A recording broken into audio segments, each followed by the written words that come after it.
สำหรับท่านใดที่ว่ามักดมยาดมสมุนไพรของไทยโดยเฉพาะขวดสีเขียวๆตอนนี้ต้องได้เช็คด่วนๆเพราะว่าอย.ของไทยได้ออกมาแจ้งเตือนก็คือเรื่องของการเป็นเชื้อราในผลิตภัณฑ์ดังกล่าวแล้วก็มีผลเสียต่อสุขภาพของผู้บริโภค Time to share D+ ผลิตภัณฑ์ปกป้องตับจากเครื่องดื่มแอลกอฮอล์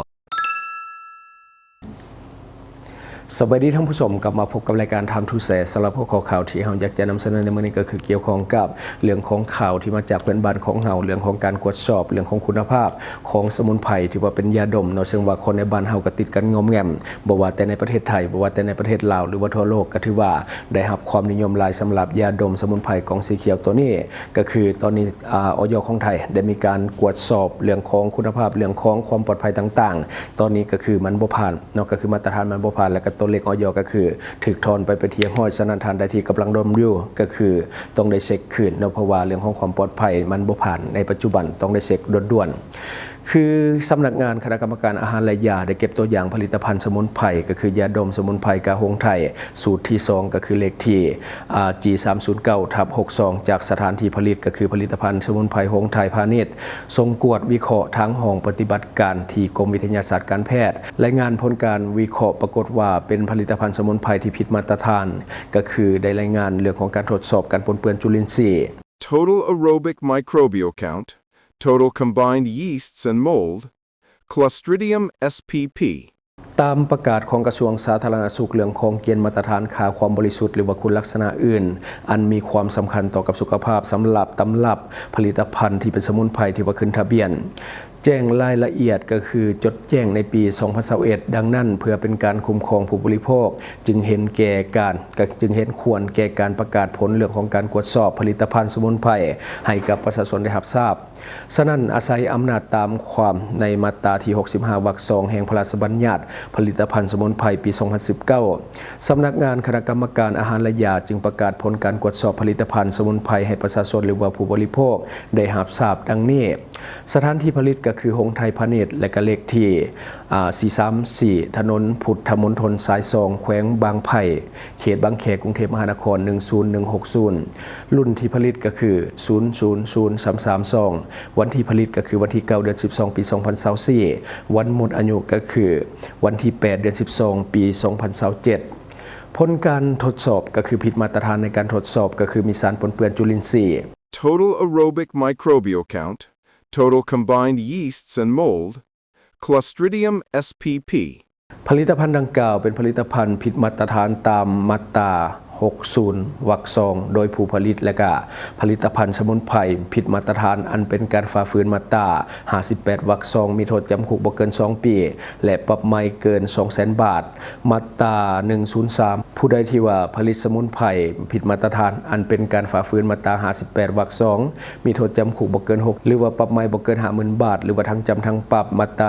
104แห่งพระราชบัญญัติผลิตภัณฑ์สมุนไพรพ.ศ. 2562 หรือว่าปี 2019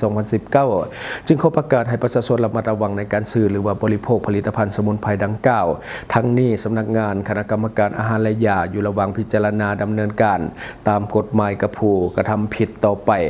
เอกสารฉบับนี้แม่นประกาศในวันที่20 เดือน 10 ปี 2025 ที่ผ่านมาเนาะอันนี้ก็คือเรื่องของ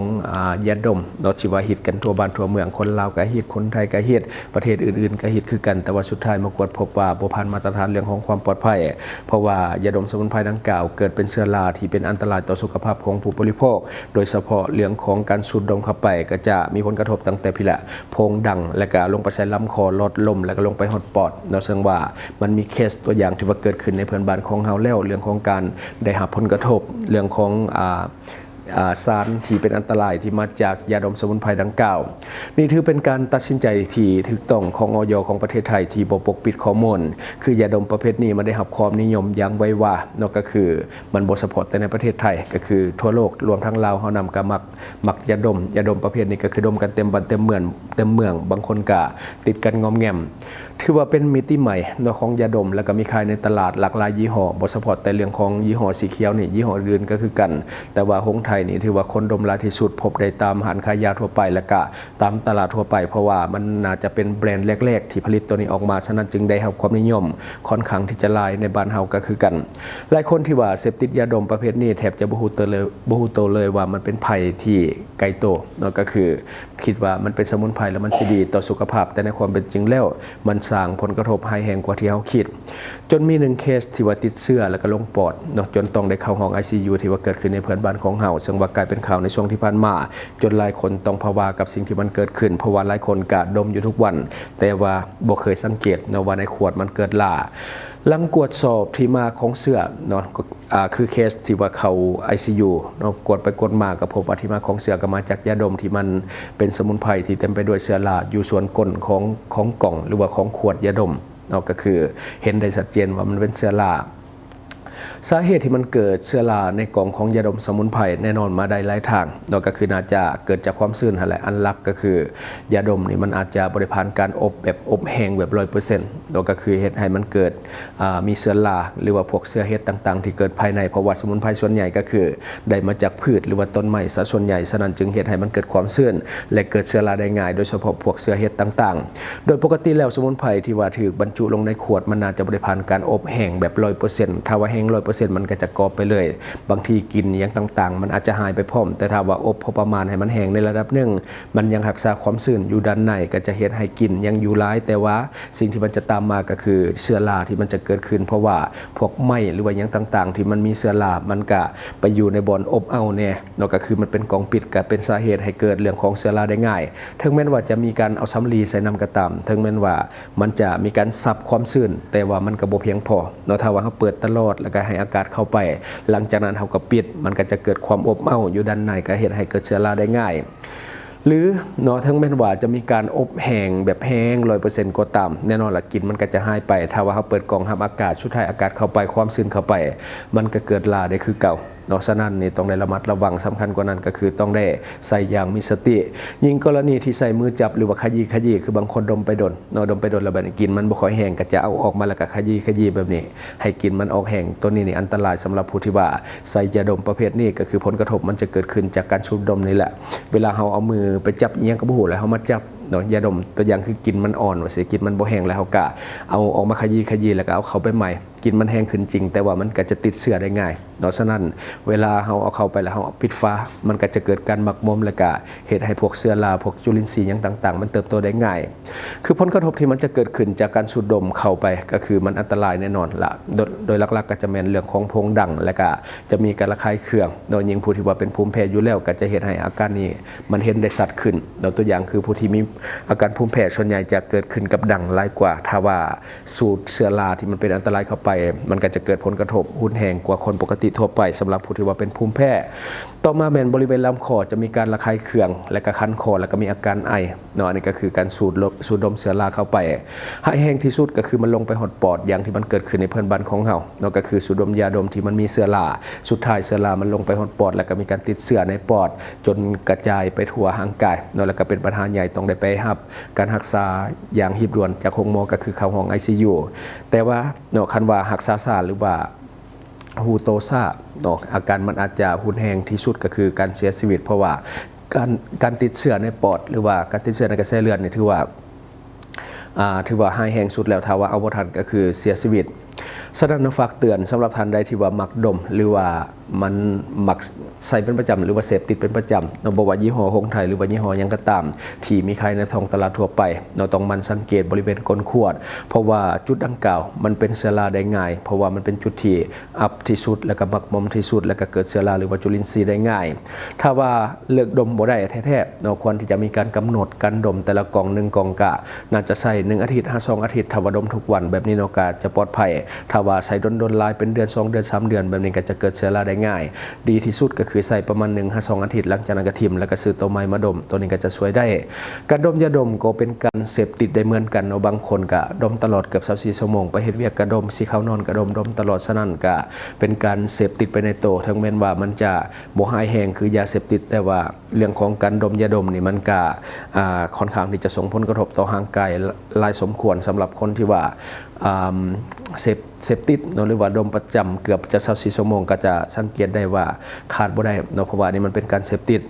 การดมยาดมตลอดเวลามีผลเสียจังใดเดี๋ยวเรามาเบิ่งนํกันตัวที่1แน่นอนล่ะก็คือผลกระทบเรื่องของเหงื่อเมือกต่างๆที่ว่ามันอยู่ในโพรงดังหรือว่าลำคอหรือว่าระบบหายใจลงไปจนฮอดปอดเนาะก็คือมันจะทำลายพวกเหงื่อเมือกตัวนี้ที่มันเป็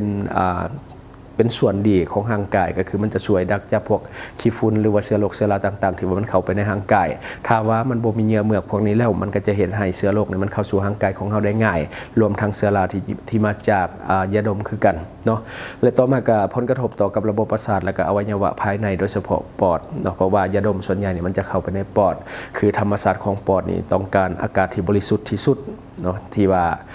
เป็นอากาศแท้ๆหรือว่าออกซิเจนแท้ๆที่มันบ่ปนเปื้อนยังเข้าไปแต่ว่ายาดมนี่ก็คือเรื่องของกลิ่นเนาะเรื่องของกลิ่นนี่มันก็เป็นอากาศที่บ่บริสุทธิ์อยู่แล้วถึงแม้ว่าหลายคนจะมักว่ามันดีดมแล้วมันรู้สึกสดชื่นแต่ความจริงแล้วเนาะปอดบ่ต้องการและก็ค่อนข้างที่จะเป็นอันตรายต่อปอดเนาะอันนี้ก็คือเรื่องของยาดมที่ว่าเกิดขึ้นในเพื่อนบ้านของเฮาแต่ว่ามีค่าอยู่ลาวค่อนข้างที่จะหลายฉะนั้นก็มีผลกระทบมาทั้งนี้ตอนนี้เนาะแจ้งเตือนก็คือทางไทยเขาเจ้าประกาศชัดเจนว่ายาดมตัวนี้ถูกถอนอย.ออกไปแล้วก็คือบ่ผ่านมาตรฐานเรื่องของกรมอาหารและยาของประเทศไทยฉะนั้นในบ้านเฮาถ้าจะดมต่อหรือว่าขายต่อเราก็ต้องคิดแล้วก็พิจารณาให้ดีเพราะว่าต้นทางของเขาเจ้านะเขาเจ้าบ่แน่ใจว่าสั่งหยุดขายหรือบ่แต่ว่าตอนนี้มันบ่ผ่านอย.น่าจะมีการเก็บแล้วแต่ว่าอยู่บ้านเฮานี่ยังมีการขายบางคนที่เห็นข่าวแล้วยังดมต่อกะบ่เป็นหยังแต่มันสังเกตเอาเนาะเพราะว่าคันเฮาใส่ดนเกินไปหรือว่าสังเกตอยู่ก้นขวดมันมีอีหยังที่มันตกตะกอนหรือว่ามีเชื้อราอย่างขึ้นก็ต้องได้เปลี่ยนตัวใหม่เนาะต้องมันดมตัวใหม่เรื่อยๆจึงจะปลอดภัยอันนี้ก็คือสิ่งที่เราเก็บมาเล่าสู่ฟังหวังว่าท่านจะได้รับสาระดีๆสำหรับท่านที่ว่าเบิ่งรายการเฮาอยู่คิดเห็นจะได้กับสิ่งที่มานำเสนอไปก็อย่าลืมฝากไว้ภายใต้คอมเมนต์ของเฮาเลยครับเจ้าจะเข้าไปอ่านด้วยตนเองขอขอบใจบริษัทเพชรสุขมิไซเจริญทรัพย์จำกัดผู้เดียวบริการก่อสร้างครบวงจรหับสำรวจพื้นที่ก่อสร้างและให้คำปรึกษาโครงการหับออกแบบโครงการต่างๆทั้งแบบ 2D และ 3D การบริการคิดไล่และการประเมินโครงการก่อสร้างหับเป็นที่ปรึกษาโครงการก่อสร้างต่างๆสำหรับท่านใดที่สนใจอยากใช้บริการกับบริษัทเพชรสุขมิไซเจริญทรัพย์จำกัดผู้เดียวสามารถติดต่อที่เบอร์ 02055662255 หรือ 02077776451 หรือท่านจะเข้าไปเบิ่งผลงานที่ผ่านมาของบริษัทพวกเราได้ที่แฟนเพจบริษัท PSMC จำกัดอยู่เมืองลาวใช้แต่เงินกีบลาวและส่งเสริมผลิตภัณฑ์ภายในเพื่อลดพรการนำเข้าสินค้าและแก้ปัญหาเงินตา Subscribe for more video.